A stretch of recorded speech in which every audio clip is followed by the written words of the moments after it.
What is up, my fellow andronauts? Let's talk about lactoferrin on testosterone, and I want to share with you a mechanism of action that you might not have known about, how lactoferrin increases testosterone. Let me show you.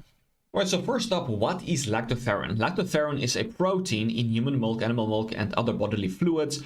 Colostrum is the first milk made after a baby is born. It's high in lactoferrin. Colostrum, which contains high concentrations of lactoferrin, around 7 grams per liter. So lactoferrin is very similar to our iron transporting protein in the body being produced by the liver called transferrin.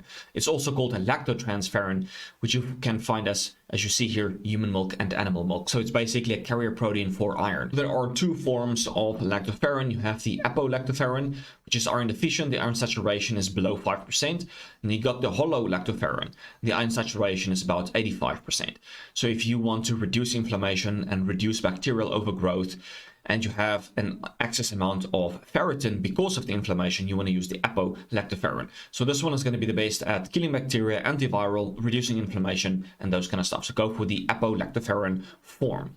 Here are a bunch of benefits of lactoferrin. So it has antiviral, antimicrobial, antioxidant, and immunomodulatory activities.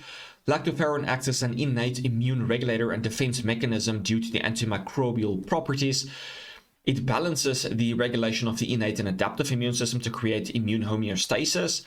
It increases anti-inflammatory cytokines like interleukin 4 and 10 and reduces the pro-inflammatory cytokines like interleukin 6 and TNF-alpha. Studies have been shown in humans that lactoferrin reduces systemic inflammatory biomarkers by 61%, improve immune function by 75%, change immune cell activity by 40%, and reduce respiratory tract infection outcomes by 60%.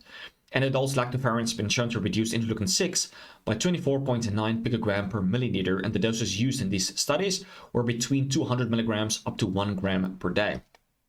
Additional benefits of lactoferrin include that it's helpful against H. pylori, but it's not 100% effective on its own, so you have to use it with a more complete protocol to kill H. pylori. There's a high probability that lactoferrin can also bind copper, iron, and manganese, so it can bind to iron, but also some of these minerals. And the way it works, it binds to them and allows it to be taken up into a cell where it's actually necessary to perform what it's supposed to do.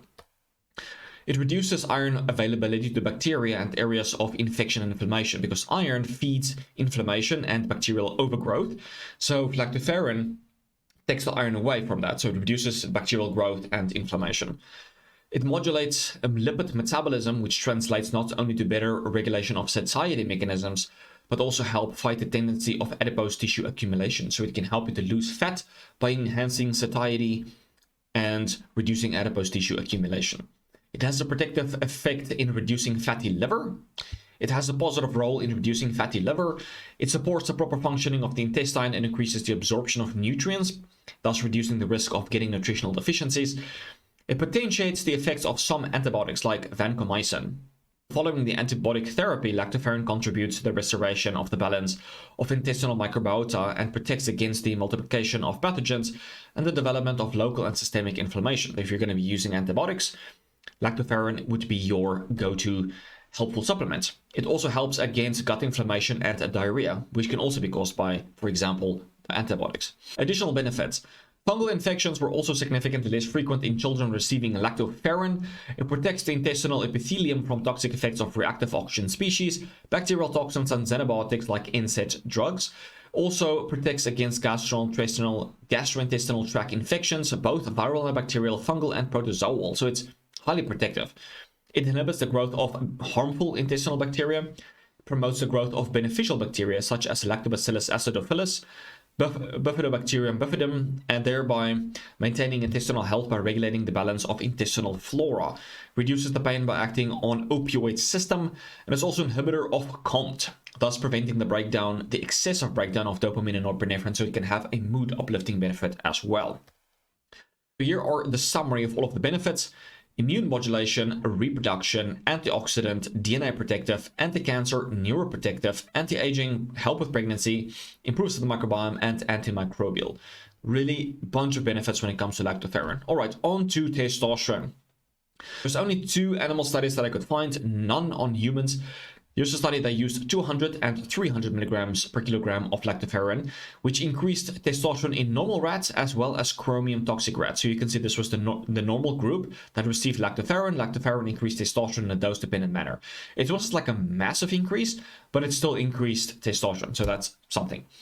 These were the chromium toxic animals. So chromium definitely lowered testosterone, at least almost by half.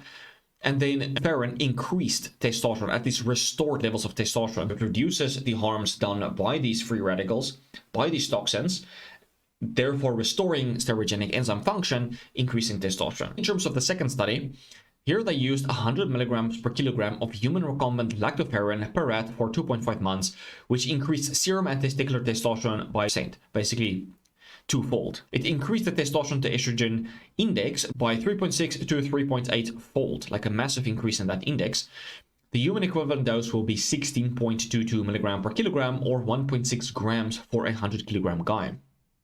The mechanism of action is likely because lactoferrin lowers inflammation, thus improving iron uptake into a cell, allowing for better energy and testosterone production. If you've checked out my previous video on iron and testosterone, you will know that iron is extremely important for testosterone production. If you have a deficiency in iron, that can lead to low levels of testosterone. And when you have inflammation, that basically starves the cell of iron, and that can lead to low levels of testosterone as well. So this is why one of the reasons why inflammation is so bad for testosterone, and why lactoferrin is so helpful, because it binds to the lactoferrin, reduces inflammation, bacterial overgrowth, and then delivers that iron to the cell so that the cell can still use the iron to create testosterone. So that's probably one of the main reasons how lactoferrin can actually help to increase testosterone, reducing inflammation and providing iron and potentially the other minerals like zinc, copper, and manganese to the cell to also help to produce testosterone. And as a side note, the white blood cells of the immune system called the neutrophils, they also secrete the lactoferrin. So if you do a complete blood count, you will see your neutrophil level